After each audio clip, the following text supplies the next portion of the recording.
Nah kalau utang sesama kita gimana? Ya itu tadi jadi aib. Besok lah. Mm-mm. Yang lebih kesel tuh besok sih. Kata-kata besok. Ya, besok ya.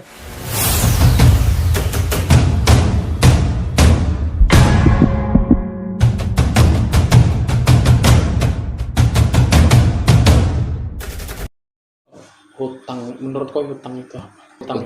Hutang itu ya minjem duit. Pinjam duit boleh, Iya. janji Nah, bisa juga bisa jadi. lebih ya. Cuman kalau dilihat fungsinya tadi itu tadi Ya, untuk menurut tujuannya ada yang modal usaha, ada yang mencukupi kebutuhan, ada yang terinspirasi dari tetangga. bisa jadi. Tapi aku ada pertanyaan. Nggak apa-apa. Hutang itu aib nggak?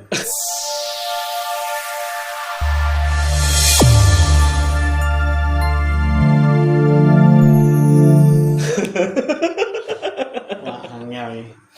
Hutang itu aib nggak dalam kehidupan?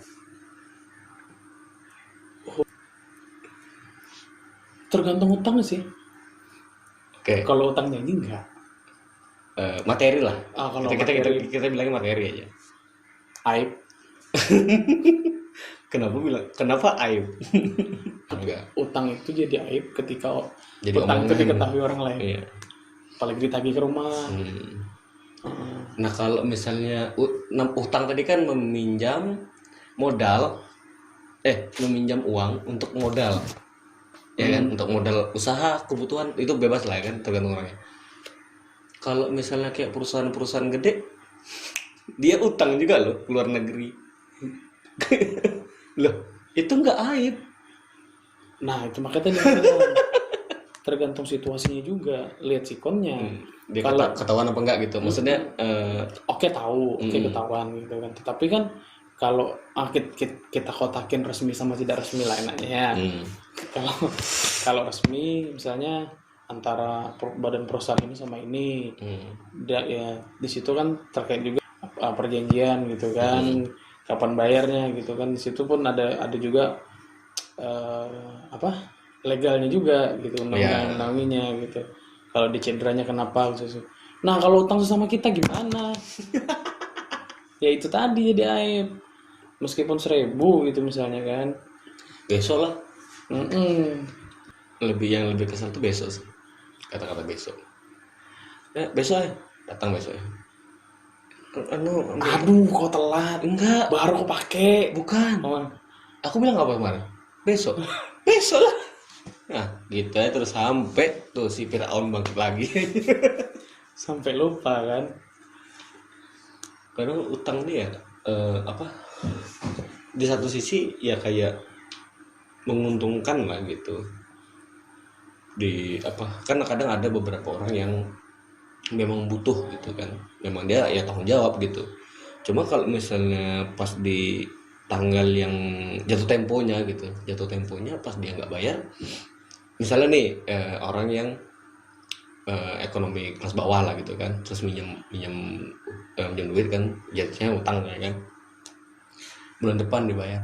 Nah ketika bulan depan jatuh tempo dia nggak bisa bayar, terus dia sebetulnya udah usaha nih dengan minjem modal tadi kan, utang tadi kan untuk modal usaha dia, tapi nggak mutar nih.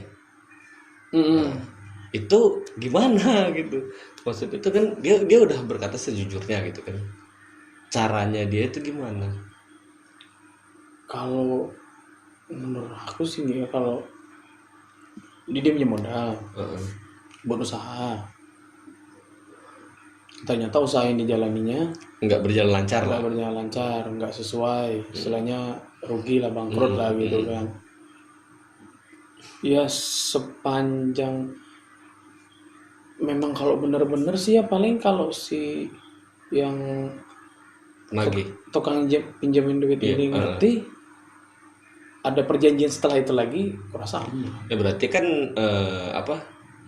nggak semua peminjam lagi yang memberikan hutang itu kayak gitu loh, maksudnya berpikiran seperti itu gitu. Pikiran itu timbul dari awal dilihat dari nominal. Kan nggak mungkin kalau minjamnya cuman 100.000 perjanjian sepanjang itu kan, sedetail itu gitu kan. Ya pasti pun sudah dikasih tahu dari awal gitu.